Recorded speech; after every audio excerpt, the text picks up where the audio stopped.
Assalamualaikum warahmatullahi wabarakatuh. Alhamdulillahirabbil alamin wassalatu wassalamu ala asrofil anbiya'i wal mursalin sayyidina wa maulana Muhammadin wa ala alihi wa sahbihi ajma'in. Asyhadu an la ilaha illallah wa asyhadu anna Muhammadar Rasulullah. Allahumma shalli ala sayyidina Muhammad wa ala ali sayyidina Muhammad.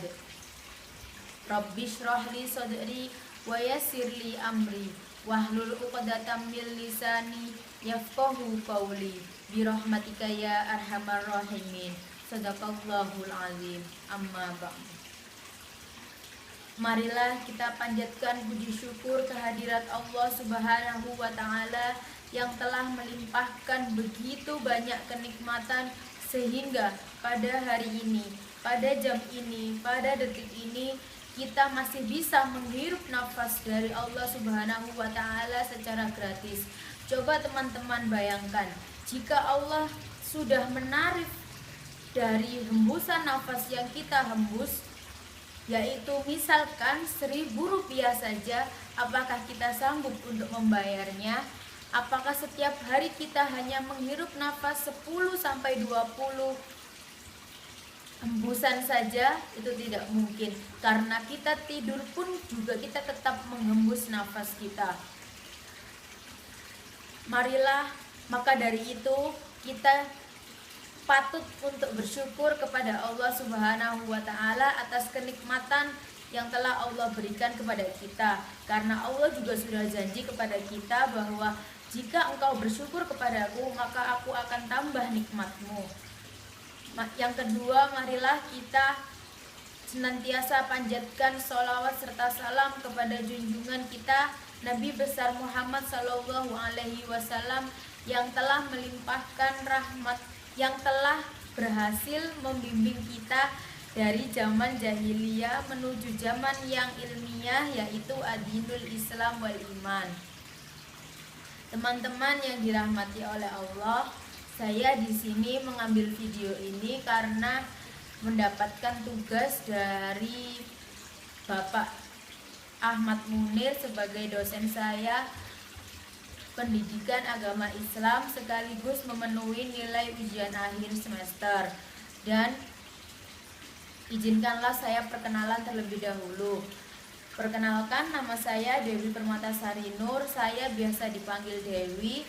Saya berasal dari Fakultas Kesehatan Masyarakat, program studi Ilmu Kesehatan Masyarakat dengan NIM 162110101150.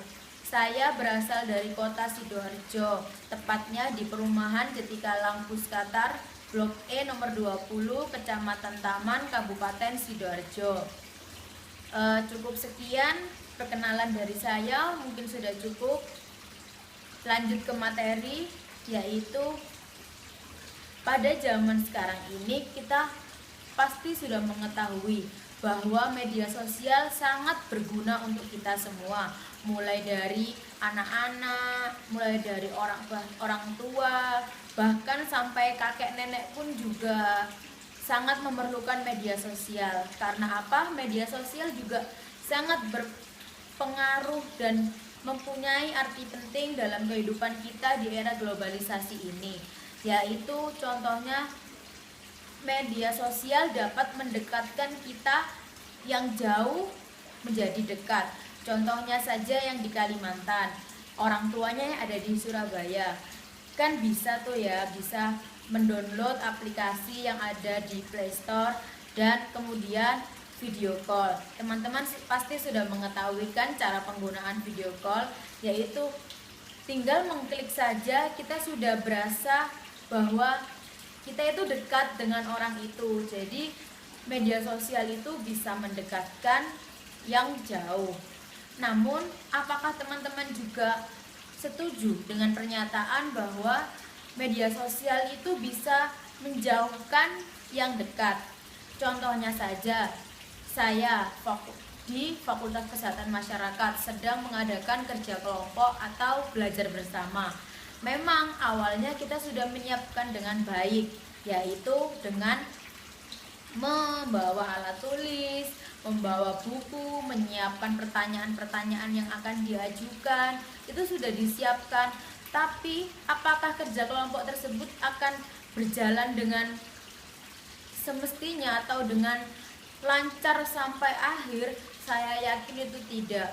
Mungkin kerja kelompok tersebut hanya sampai 30 menit saja.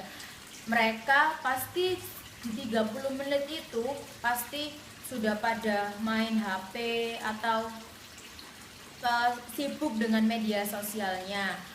Jadi media sosial itu juga bisa mendekatkan yang jauh. Memang itu dalam lingkupnya yang sama, tapi mereka berasa jauh. Nah, di media sosial juga dapat mempertengkarkan hal-hal yang kecil menjadi besar, membesar-besarkan hal yang kecil menjadi besar. Di media sosial juga kita dapat mencari masa untuk mana yang ikut dengan kita dan untuk membenci orang lain. Itu sangat mudah sekali seperti itu di media sosial. Jadi kita harus menerapkan sikap tawasud kepada diri kita. Apa itu tawasud? Tawasud itu berasal dari kata wasaton, yaitu yang artinya pertengahan. Kata tawasud diambil dari Quran surat Al-Baqarah ayat 143. A'udzubillahi minasyaitonirrajim. Bismillahirrahmanirrahim. Wa kadzalika ja'alnakum ummatan wasatan litakunu syuhada'a 'alan nasi wa yakunar rasulu 'alaikum syahida. Yang artinya, dan demikian pula kami telah menjadikan kamu umat Islam, umat yang adil dan pilihan, agar kamu menjadi saksi atas perbuatan manusia dan agar Rasul Muhammad menjadi saksi atas perbuatan kamu. Jadi kita harus bersikap adil. Kita tidak boleh memihak yang sana, yang kanan maupun yang kiri, karena kita juga belum mengetahui itu mana yang benar dan mana yang salah. Hanya Allah lah yang maha mengetahui segalanya. Seperti contoh pada saat Wali Songo. Wali Songo itu adalah waliullah yang menyebarkan agama di Pulau Jawa. Nah, Wali Songo itu pada zaman itu tidak mungkin Wali Songo itu mengkafir-kafirkan dan membid'ahkan orang Jawa, karena mayoritas orang Jawa yaitu mayoritasnya orang Hindu. Karena apa? Jadi mereka para Wali Songo itu kolaborasi antara agama dan budaya. Jadi kita bisa mengambil contoh dari Wali Songo tersebut ya teman-teman. Sekian yang dapat saya sampaikan, semoga menjadi manfaat. Wabillahi taufiq wal hidayah. Wassalamualaikum warahmatullahi wabarakatuh.